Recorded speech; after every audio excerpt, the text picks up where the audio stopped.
या देवी सर्वभूतेषु शक्तिरूपेण संस्थिता नमस्तस्यै नमस्तस्यै नमस्तस्यै नमो नमः.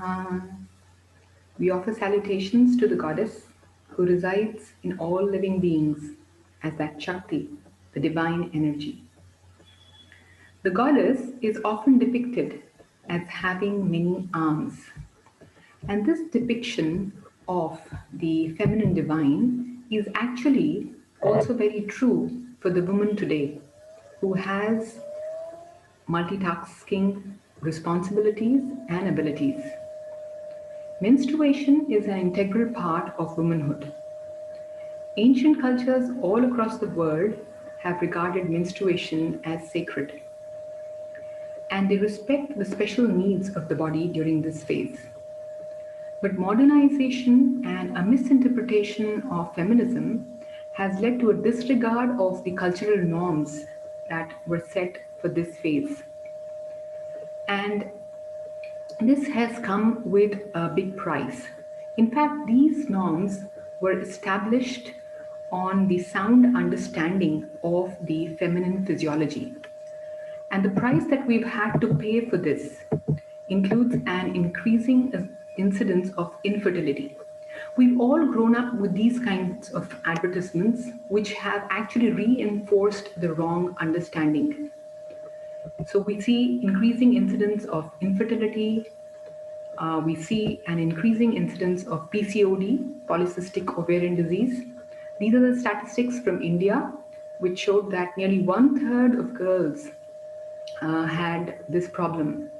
And the incidence is also increasing all over the world.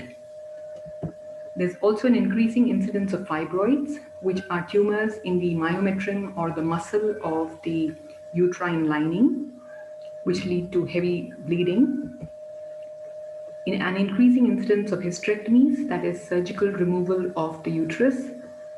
A phenomenal number in India, about 23 lakh hysterectomies are performed per year. And this is associated with side effects such as a greater risk of cardiovascular disease, increased chance of osteoporosis and bone fractures, uncontrolled urination, and vaginal dryness. So as we understood in our previous sessions that we have 7 dhatus or 7 tissues. So let us understand the physiology of menstruation. So the 7 dhatus are formed after the food is digested. The first dhatu to be formed from the food that has been digested and assimilated, absorbed into the circulation is the plasma or the lymph tissue, which is called the rasa dhatu. Now each dhatu has a byproduct or subtissue. So the rasa dhatu forms the top layer of the skin, the mammary secretion, that is the breast secretion, and the menstrual fluid or artha, as it is known as. So each tissue or dhatu has a subtissue or upadhatu. And so if there is a malfunctioning or a malproduction of the dhatu, it will also reflect in an imbalance in the upadhatu. For example, the upadhatu or the subtissue, which is formed from the asti dhatu or the bone tissue, is teeth and cartilage. So if we see a problem in the teeth, it means that it reflects a problem in the bone tissue. Similarly, if the nails show deformities, if they show striations, or if the nails are pitted, it means that there is a weakness or a pathology in the bone tissue. So similarly, if there is a problem with menstruation, if there is a menstrual abnormality, it reflects poor digestion or poor rasa dhatu, which is the first dhatu formed after digestion. So we cannot correct any menstrual disturbance without correcting the digestion. We discussed about the 5 vayus: pranavayu, apanavayu, vyanvayu, udanvayu, and samanavayu. Each of them has a different function, and the vayu which is present in the pelvis which is the downward moving force which is responsible for elimination of feces, urine, the menstrual blood, and childbirth, is the Apana Vayu. And so, if there is a problem with the Apana Vayu, it will definitely affect the menstruation. So this is the uterus, and this is the uterine lining which is shed off during each menstrual cycle. On either side of the uterus, we have the fallopian tubes which connect the uterus to the ovary. So we have two ovaries, one on either side, and the fallopian tubes which carry the ovum or the egg that is formed in the ovary into the uterus. So ovulation typically happens on the 15th day of the cycle if a person has a regular cycle of 30 days. And if the ovum is fertilized with the sperm in the uterus, implantation occurs, that is, the zygote is formed and it implants in the wall of the endometrium where it develops into a fetus and a pregnancy results. But if there is no fertilization, if there is no pregnancy, then the endometrium or the internal lining of the uterus is shed. This is the internal lining of the uterus. It is shed every cycle as the menstrual fluid. So this shedding of the endometrial lining as the menstrual fluid is a function of Apana Vayu. So if there is a disturbance of the Apana Vayu, as is seen with constipation, instead of the downward movement, because of the obstructed Vayu, the Vayu moves upward in a retrograde fashion.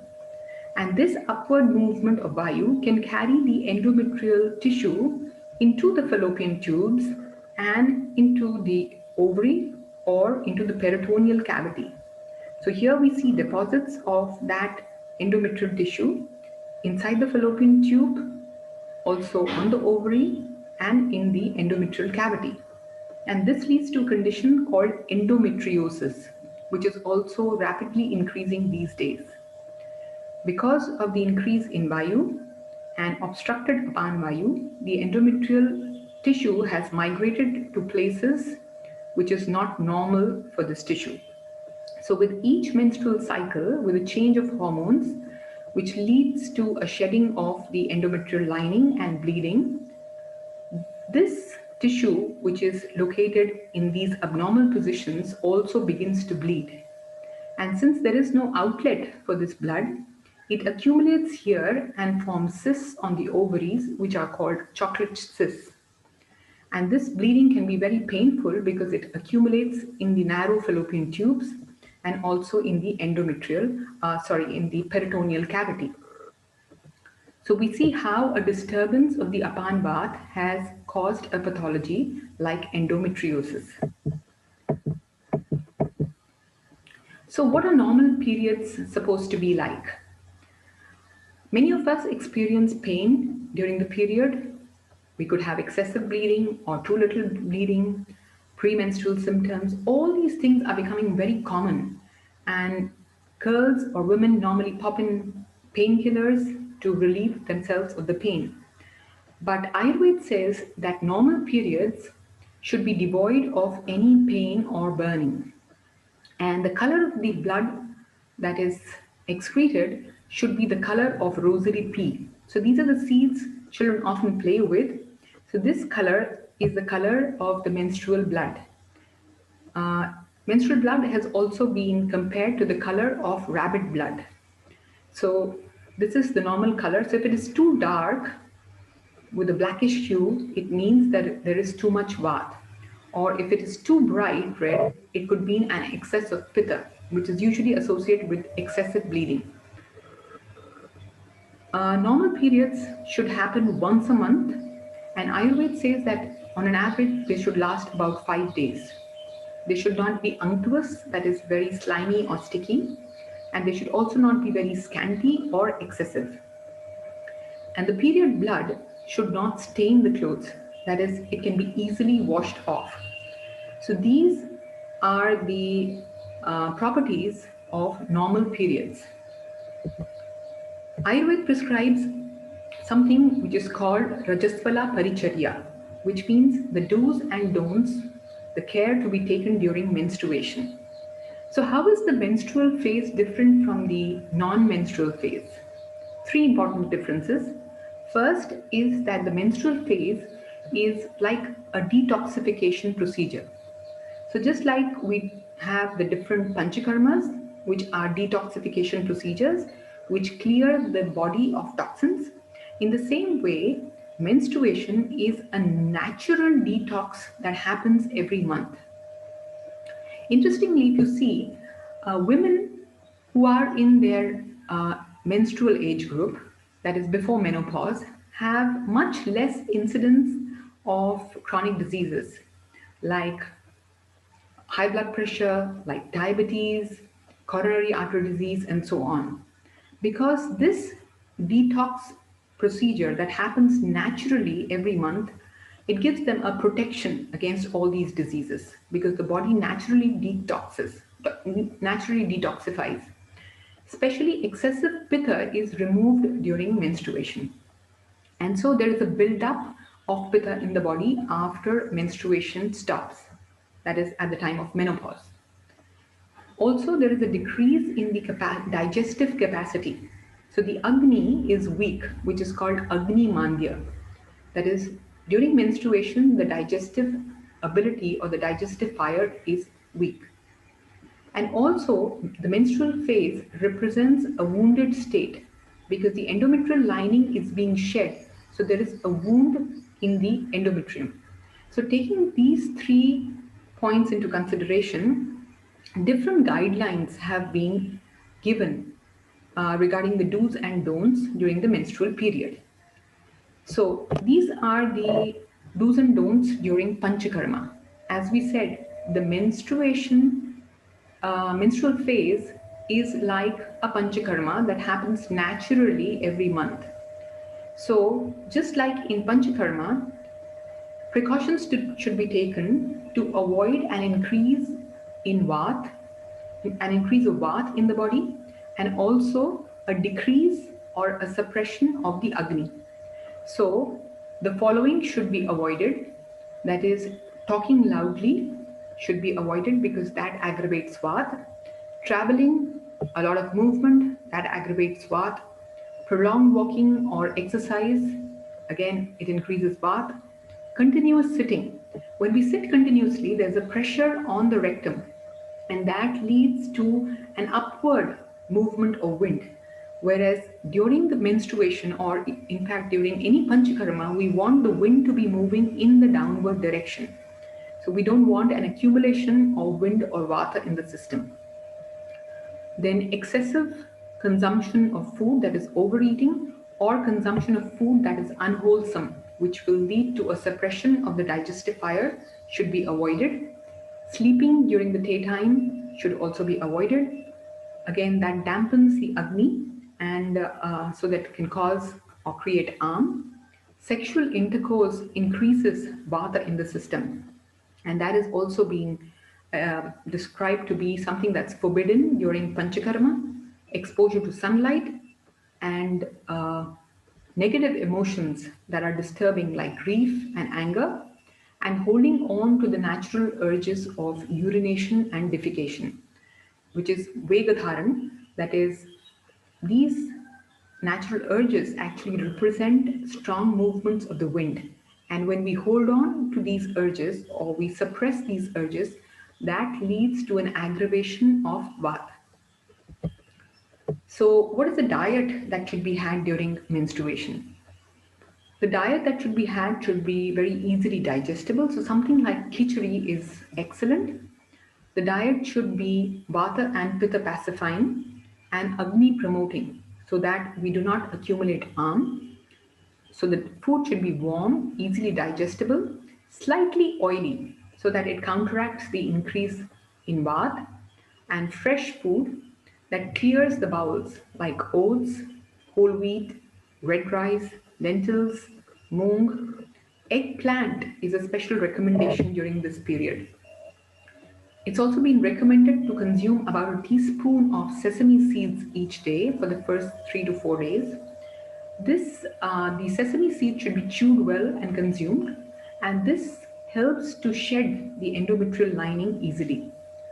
But for those who have a lot of pitta in the system, who have excessive menstrual bleeding, or who have a tendency towards loose bowels, should avoid consuming sesame seeds. Spices that stimulate the digestive fire should be taken, especially spices like asafoetida, which help in the downward movement of bath, rock salt, dry ginger, cardamom, all these should be part of the diet. And ghee in small quantity, because ghee improves the digestive fire. So we must consume ghee in small quantities to keep the digestive fire strong. In large quantities, it can actually suppress the Agni. So we want to have ghee in small quantities. And definitely we must avoid food that is very spicy, sour, or salty, because these are the three tastes which aggravate pitta. And if there is excessive pitta, it leads to excessive bleeding and blood loss. So we avoid excessively spicy, sour, and salty food. And very oily or heavy to digest food should be avoided because that will create harm. Similarly, junk food and curd should be avoided because curd blocks the body channels, and this is a time where the body channels are being cleansed, and so we don't want anything which will dampen the Agni or block the body channels. So Rajaswala Paricharya, that is the do's and don'ts during menstruation. The first recommendation is that we must refrain from sexual activity, because sexual activity, intercourse, leads to an increase in Vata in the system, and also because the venous sinuses in the endometrium are open, there is an increase in the likelihood to develop sexually transmitted disease. So one should refrain from sex during this period. Mental and physical rest is very important. In the previous century, there used to be menstrual tents or homes where all the menstruating women of the community gathered together. And it was a time of rest for them. It was a time when they could socialize with each other in a restful atmosphere. Their basic needs like food, etc., were taken care of by the rest of the family. And it might come as a surprise to you, but most women menstruated together. The ovulation occurred together with the full moon, and the menstruation, that is the shedding of the endometrial lining, happened together with the new moon. So they could all be together and have a period of rest for 3 to 5 days while the family took care of their basic needs. So this is very important to prevent aggravation of Vata. Even though rest is important, it is important to avoid daytime sleeping, because sleeping during the day actually suppresses the Agni or the fire which is already low, and that will create more harm in the system. So the rest should not mean daytime sleeping. One should also avoid long showers, especially a cold shower should definitely be avoided because that can lead to an increase in Vata. So we maintain basic hygiene, but prolonged showers should be avoided during this phase. And in fact, in India, it is customary to have a head bath at the end of the menstrual cycle. So this head bath, which is had on the 6th day after the menstrual cycle is over, is like a custom or a signal to everybody that the menstrual phase is now over and the lady can resume her normal duties at home. One must avoid laughing and excessive talking. Now, laughing out loud and excessive talking are all functions of the Udana Vayu. So Udana Vayu is the upward moving Vayu and Apana Vayu is the downward moving Vayu. So these two are contralateral forces. The Udana Vayu moves upward and the Apana Vayu moves downward. So we don't want to hamper the functioning of the Apana Vayu, which is the strongest Vayu during this phase. and therefore the prescription is to avoid laughing out loud and talking excessively. Also, one must avoid listening to loud noise. Loud noise also increases bath in the system, and Ayurveda mentions that repeated exposure to loud noise during the menstrual period can lead to hearing disability in the fetus. So it's important to avoid exposure to loud noise. Similarly, one must avoid application of collyrium and makeup. Now, this instruction has a subtle meaning because once we get dressed, all this increases the sensual desires. And as we already discussed, it's good to abstain from sexual contact. So, therefore, this is the prescription that is being given in Ayurveda. Also, one must avoid strenuous activity because exercise increases bath. So, one avoids exercise, it's a time of rest, physical and mental. But simple yoga postures can be performed, and in fact, some of these postures will help reduce the menstrual cramping because they will increase the blood flow in the pelvic region and will facilitate the Apana Vata. So the cat pose, the Marjari Asana, the Vajrasan, Balasan, that is child pose, they actually help in clearing the menstrual flow and will help ease the cramps. One can also lie down in the Bala Asana with a hot water bag over the lower belly, which will help reduce cramps. Some of the other activities that should be avoided are massage. As we discussed earlier, oil massage can lead to an increase of arm if the Agni is poor. And since menstruation is a time of poor Agni, oil massage is to be avoided. Similarly, inducing sweating, as in by either exercise or a sauna bath, should be avoided.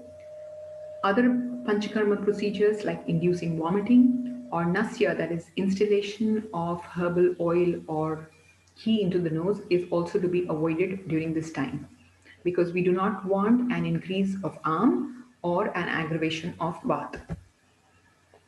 Now, stress has become very common these days, and most women are working and they're exposed to a lot of stress. So, it's important to avoid stress. So, as much as is possible, one should try to get rest, both physical and mental, during this period. So, if you can afford it, you should take leave from work during this period because stress is the most important factor that aggravates Vata in the system. And an increase in Vata not only manifests as degeneration of the tissues but will also cause menstrual abnormalities. We see more and more people with premenstrual syndrome. Now, this premenstrual syndrome can have different manifestations depending on the imbalance.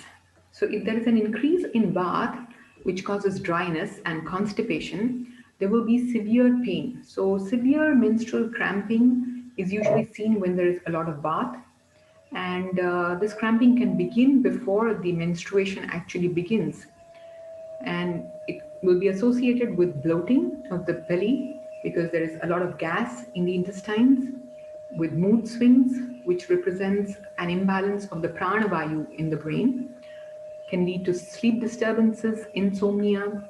Again, all these are manifestations of disturbed prana vayu in the brain.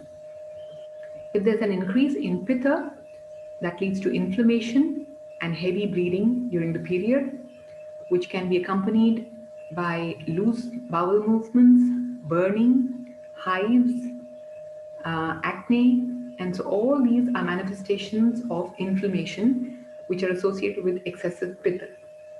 When there is excessive kapha, that leads to water retention.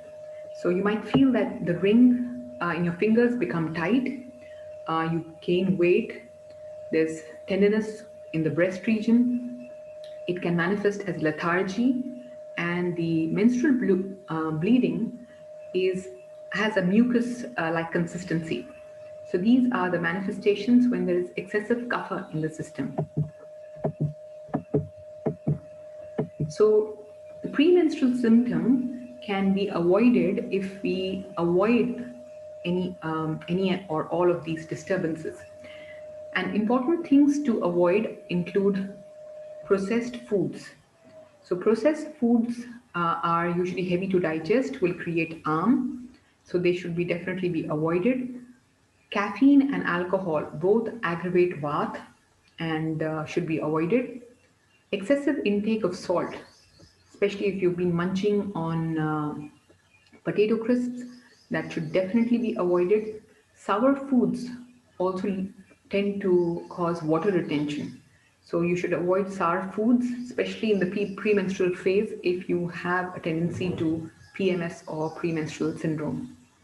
So in fact, it's good to have a diuretic if you have fluid retention. So we can have natural diuretics like coriander seed, which will flush out the extra water from the system.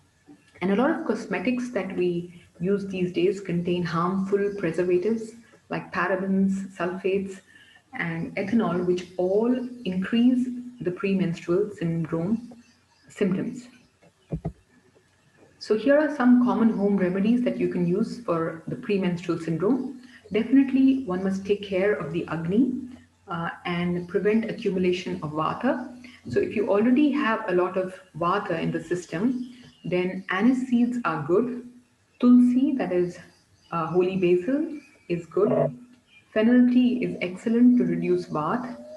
Ginger is an excellent spice for all Vata, Pitta and Kapha. Chamomile will soothe the nerves and will calm the pranavayu in the brain, especially if you are predisposed to mood swings.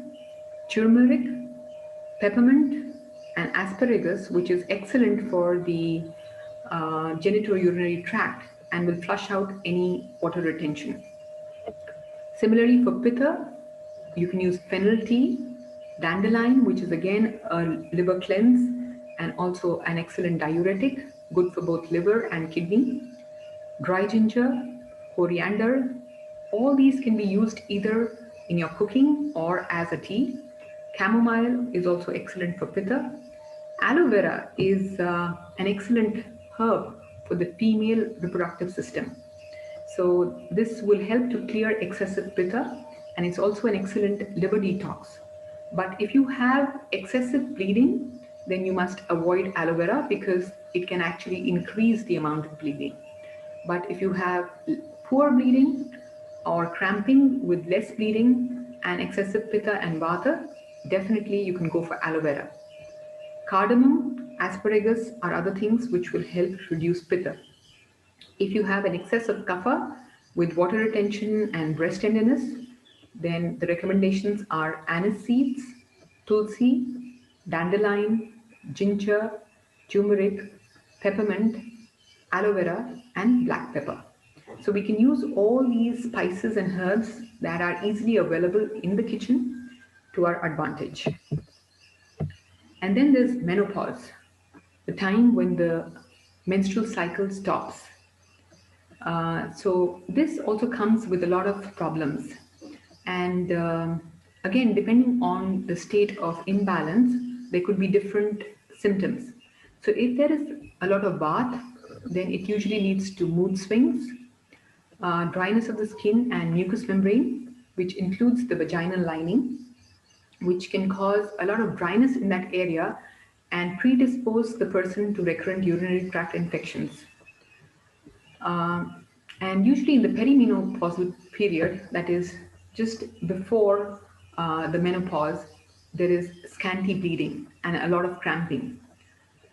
There's usually constipation, which is a feature of increase in bath or irritable bowel, insomnia, that is lack of sleep, or emotions such as anxiety, unrealistic worry or fear, poor mental focus because of the disturbance in the pranavayu, reduced libido, and a decrease in bone density, that is osteoporosis. So, vata is inversely proportional to the bone density. So if there is an increase in Vata, there is a decrease in bone density. Then if there is an excessive increase in Pitta, it leads to hot flushes, irritability, heavy bleeding during the perimenopausal period, that is just before the period stops, there is actually heavy bleeding, skin rashes, and anger, irritability, jealousy, criticism. All these are manifestations of excessive sadhak pitta, that is the pitta in the brain. So when someone gets very irritable in their perimenopausal period or after the menstruation stops, because actually menstruation is a way to get rid of excessive pitta. So once the menstruation stops, it leads to an increase of pitta in the system, and that can lead to all these negative emotions. It can also manifest as high blood pressure and heart disease. If there is excessive kapha, it leads to more earth and water element and a poor agni, causing weight gain, fluid retention, lethargy, depression, and sadness because of the static energy of kapha, and a decrease in the concentration due to the dullness, and high cholesterol and triglycerides. So, depending on what you manifest with, you know how to tackle the menopausal symptoms. So, self care after menopause will include everything that will maintain the Agni and which will reduce the Vata. So, a light Vata pacifying diet is good, which keeps the Agni strong and reduces the Vata. So, ghee is something which should be included in the diet. Ghee builds ojas, that is the life-giving force, and also it reduces bath and has an immunoprotective activity. So it's important to include ghee, and light diet which includes khichdi is good. Pomegranate is a fruit that increases the digestive fire, so very good to include in the diet. Also leafy vegetables, warm milk with turmeric. So turmeric will counteract the coldness of the milk or the kapha aggravating property of milk. And so if the milk is warm and it has spices like turmeric, it has an excellent vata pacifying effect. So it is very nourishing for the body and also very calming for the brain. And one must reduce or eliminate caffeine and alcohol from the diet because both of these increase vata, which is not good in the menopausal period. Similarly, rest, adequate sleep are very important to reduce vata, and we can use meditation and yoga nidra, which will facilitate to reduce vata even further. Oiling of the body is important because there is dryness with an increase in bath. So abhayam, that is oil massage, should be part of the daily practice. Nasya, which is administration of oil or ghee into the nose, helps to calm down the prana vayu and helps to nourish the head and neck region. Also creates a balance in the tarpak kaf and the sadhak pit in the brain. So it balances the neurotransmitters in the brain and prevents any psychological disturbances that come with menopause. Shirodhara, which is pouring of oil over the forehead, can also be done because it helps to calm the nerves and it has a soothing effect on vata. It's important to include exercise as part of the daily routine because this will prevent the osteoporosis that happens after menopause and also increase the agni, and so it improves the digestion and assimilation of nutrients. You could go in for the monthly cleanse by purgation. As I said, the menstrual blood letting actually releases the excessive pitta accumulation in the body. And once the menstrual cycle stops, the body tends to accumulate excessive pitta. So if you already have excessive pitta in the body, if you have a pitta constitution, you might want to do a purgation every month to get rid of the excessive accumulation of pitta. So we could do a mini virejan or purgation to help cleanse the body.